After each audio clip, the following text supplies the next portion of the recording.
저는 이번에 10분 2K톡 발표를 맡게 된 22-23 멤버 강기환입니다. 제 발표 주제는 인공지능인데요. 이번에 제가 파이썬 프로그래밍이라는 수업을 듣고 인공지능에 관심이 더 생기고 이쪽으로 진로를 생각하게 되면서 공부도 해볼 겸 발표를 준비해 보았습니다. 우선 목차로는 인공지능에 대해서 설명을 드리고 인공지능, 머신러닝, 딥러닝에 대해서 설명을 드리고 머신러닝에 대해서 설명을 드리고 그 안에 지도학습, 비지도학습에 대해서 설명을 드리도록 하겠습니다. 인공지능은 인간의 지능을 모방하여 어떤 작업을 수행하고 그때 수집한 정보를 토대로 자체 성능을 반복적으로 개선할 수 있는 시스템입니다. 실생활에서 인공지능이 아주 다양하게 쓰이고 있는데요. 첫 번째 사진은 실제로 AI가 그린 그림입니다. 이 그림은 5억에 팔렸다고 합니다.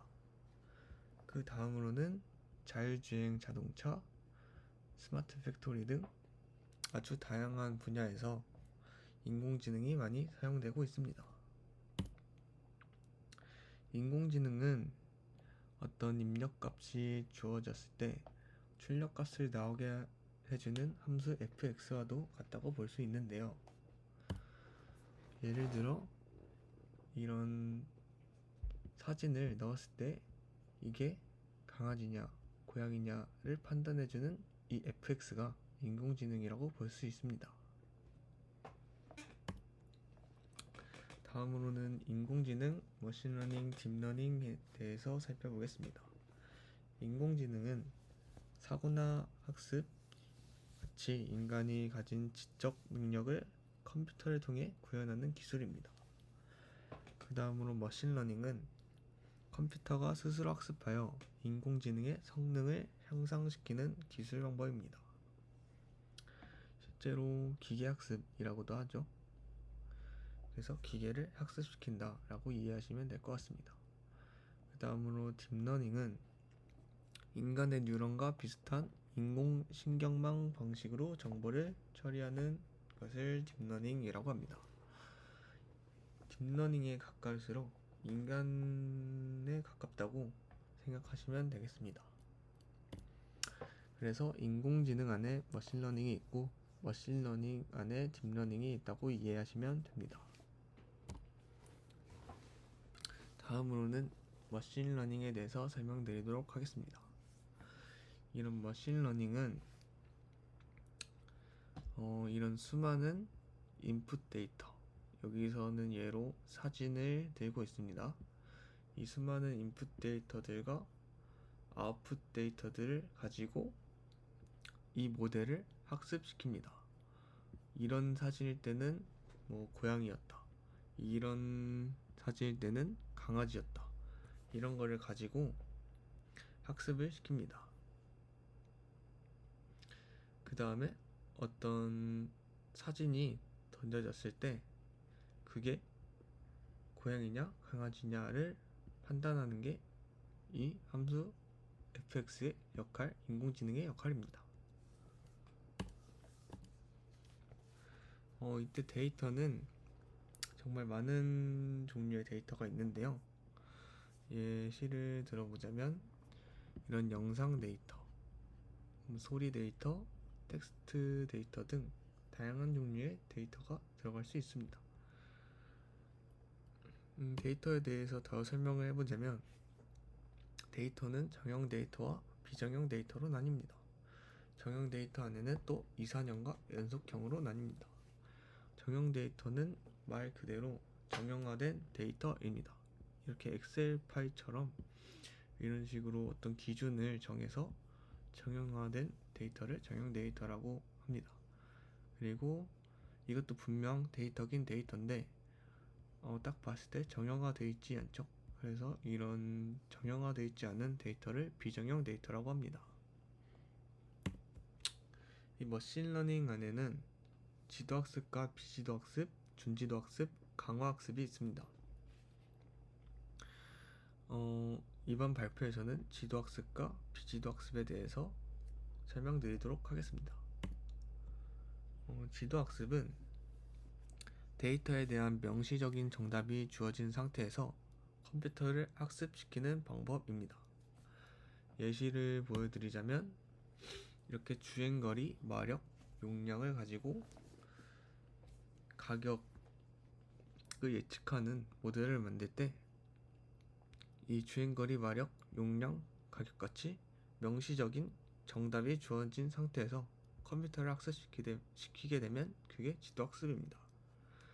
어떤 주행거리와 마력, 용량이 있을 때 이 가격이라는 명시적인 정답이라고 할 수 있죠.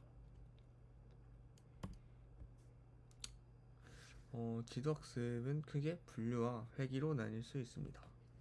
분류는 아까 개냐 고양이냐, 혹은 이렇게 건강하냐 질병이 있냐, 이런 분류를 하는 것을 분류라고 하고요. 그리고 회귀는 종속 변수 y가 연속형일 때 사용하는 모델입니다. 이런 데이터처럼 이렇게 가격을 예측하듯이 이런 것을 회귀라고 합니다. 그 다음으로 데이터 구분인데요. 데이터는 학습을 시킬 때 크게 두 가지로 나눌 수 있습니다. 트레이닝 데이터와 테스트 데이터인데요. 트레이닝 데이터로 학습을 시켜서 모델을 구축하고, 그 다음에 테스트 데이터로 그 구축된 모델을 테스트할 때 사용하게 됩니다. 여기서 예시를 들어보자면 여기서 한 70%의 데이터를 가지고 학습을 시킵니다. 그 다음에 나머지 30%의 데이터를 그 모델에 넣어서 이 모델이 얼마나 가격을 잘 맞추냐를 판단할 수 있습니다. 실제로 이 30% 데이터 가격과 실제 가격과 그때 예측된 가격을 비교해보면 알 수 있겠죠. 그래서 이렇게 데이터를 구분해서 모델을 학습시키게 됩니다. 다음으로는 비지도 학습입니다. 이 예시는 글씨체를 예시로 들어보았는데요.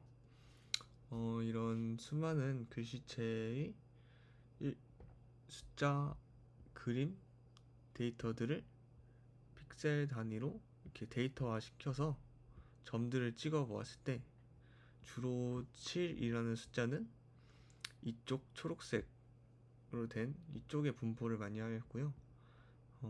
1이라는 숫자는 이쪽 빨간색 부분, 이쪽에 주로 많이 분포된 모습을 볼 수 있습니다.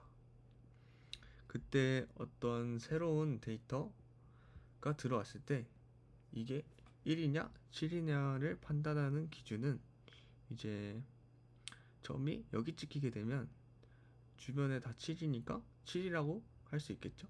그리고 여기 이쪽의 가운데에 들어오게 되면은 주위가 다 1이니까 1이라고 할 수 있습니다. 이러한 방식을 비지도 학습이라고 합니다. 이상으로 10분 TUK 톡 발표를 마치겠습니다. 감사합니다.